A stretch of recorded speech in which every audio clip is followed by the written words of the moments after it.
वंदे मातरम। अमर रहे स्वातंत्र हमारा, युग युग मुक्त गगन में लहरे विजय विश्व तिरंगा प्यारा। महक रही धरती खुशबू से, इंद्रधनुष अंबर में फूले, मन प्राणों में नई उमंगे, मन प्राणों में नई उमंगे, नयन नयन में सपने झूले, ज्योतिर्मय सुख की किरणों ने काट दिया सुख का अंधियारा। अमर रहे स्वातंत्र हमारा, अमर रहे स्वातंत्र हमारा, अमर रहे स्वातंत्र हमारा। मेरे प्यारे देशवासियों, ईरान की सरकार का भारतीय स्वतंत्रता सेनानी क्रांतिवीर के प्रति स्नेह युक्त व्यवहार, जहां एक और ईरानी क्रांतिवीर को पुरस्कृत करना चाहते थे, वहीं उसे ईरान की सरकार ने छात्रवृत्ति देकर उच्च शिक्षा के लिए यूरोप भेज दिया। सरदार अजीत सिंह व सूफी अम्बा प्रसाद के निर्वासित हो जाने के बाद उसने पंजाब में क्रांति की बागडोर संभाली। नाम था ऋषिकेश लट्टा। ऋषिकेश लट्टा वर्तमान पंजाब प्रांत के होशियारपुर जिले के रहने वाले थे। लाहौर से बीए की शिक्षा उत्तीर्ण की। छात्रों में ऋषिकेश का अच्छा प्रभाव था और पूरे पंजाब का भ्रमण कर क्रांति की ज्वाला को प्रज्वलित किया। ब्रिटिश हुकूमत की नींद हराम हो गई। एक व्यक्ति और उसके इतने चाहने वाले और क्रांति के मशाल के अनगिनत वाहक।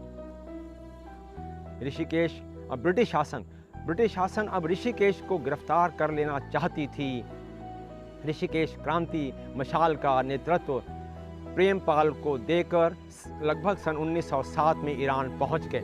ईरान के तेहरान शहर में पहुंचकर भारतीय क्रांति का प्रसार प्रारंभ कर दिया और साथ ही ईरानी नवयुवकों को वह ब्रिटिश सत्ता के खिलाफ भड़काने लगे, जिससे ईरान में ब्रिटिश हुकूमत के रेजिडेंट ने उच्च अधिकारियों की सलाह मशवरा से ऋषिकेश लट्टा को पकड़ने के उपाय करने लगा और बड़े इनाम की घोषणा भी कर दी, परंतु सब व्यर्थ। ईरानी सरकार की सहायता से ऋषिकेश यूरोप पहुंच गए और क्रांति के मशाल प्रज्वलित करते रहे। आपने रूस, रोमानिया, तुर्की, जर्मनी, हॉलैंड आदि कई देशों की यात्राएं की और भारतीयों में देश की आज़ादी के लिए ओजस्वी वाणी से प्रेरित करते रहे। ऋषिकेश भारत आना चाहते थे, परंतु वह नहीं पहुंच पाए। ऋषिकेश लट्टा जर्मनी पहुंच गए और फिर वहां से ईरान। 3 फरवरी सन 1930 को देश का क्रांतिकारी, जिसने क्रांति के लिए विश्व के कई देशों का भ्रमण किया, ईरान के तेहरान शहर में क्रांतिकारी ऋषिकेश लट्टा दुनिया से हमेशा के लिए अलविदा हो गए। शत शत नमन करते हैं भारत माँ के महान सपूत क्रांतिकारी ऋषिकेश लट्टा जी को, भारत की आज़ादी में उनके योगदान को। इस अवसर पर कवि श्री श्यामलाल गुप्त पार्षद जी की कविता याद आती है, जिसका शीर्षक है पताका नमन। राष्ट्र गगन की दिव्य ज्योति, राष्ट्र गगन की दिव्य ज्योति, राष्ट्रीय पताका नमो नमो, भारत जननी के गौरव की अविचल शाखा नमो नमो। राष्ट्र गगन की दिव्य ज्योति, राष्ट्रीय पताका नमो नमो, भारत जननी के गौरव की अविचल शाखा नमो नमो। कर में लेकर इसे सूरमा, 30 कोटि भारत संतान, हंसते हंसते मातृभूमि के चरणों पर होंगे बलिदान। हो घोषित निर्भीक विश्व में तरल तिरंगा नवल निशान, वीर हृदय खेल उठे मार लें भारतीय क्षण में मैदान। हो नस नस में व्यापचरित सूरमा शिवा का नमो नमो, राष्ट्रगान की राष्ट्र गगन की दिव्य ज्योति, राष्ट्रीय पताका नमो नमो, राष्ट्रगान की दिव्य ज्योति, राष्ट्रीय पताका नमो नमो। नवयुवकों स्वातंत्र समर में नवजीवन संचार करो, शस्त्र अहिंसा से दल कर दासता दुर्ग का छार करो। शांति क्रांति युग में है वीरो, जीवन सुमन निसार करो, ऊंचे स्वर से एक साथ जननी की जय जयकार करो।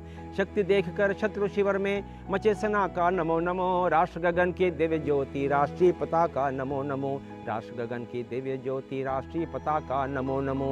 उच्च हिमालय की चोटी पर जाकर उसे उड़ाएंगे, विश्व विजयी राष्ट्र पताका का गौरव फहराएंगे। समरांगण में लाल लाडले लाखों बलि जाएंगे, सबसे ऊंचा रहे ना इसको नीचे कभी झुकाएंगे। गूंजे स्वर संसार सिंध में स्वतंत्रता का नमो नमो, राष्ट्र गगन की दिव्य ज्योति, राष्ट्रीय पताका नमो नमो, भारत जननी के गौरव की अविचल शाखा नमो नमो। राष्ट्र गगन की दिव्य ज्योति, राष्ट्रीय पताका नमो नमो, राष्ट्र गगन की दिव्य ज्योति, राष्ट्रीय पताका नमो नमो, राष्ट्रीय पताका नमो नमो। मेरे प्यारे देशवासियों, मैं आशा करता हूँ आपको मेरा यह एपिसोड अवश्य पसंद आया होगा। कृपया से लाइक करें, शेयर करें, सब्सक्राइब करें और हाँ, इस इतिहास को जन जन तक पहुँचाएं। जय हिंद।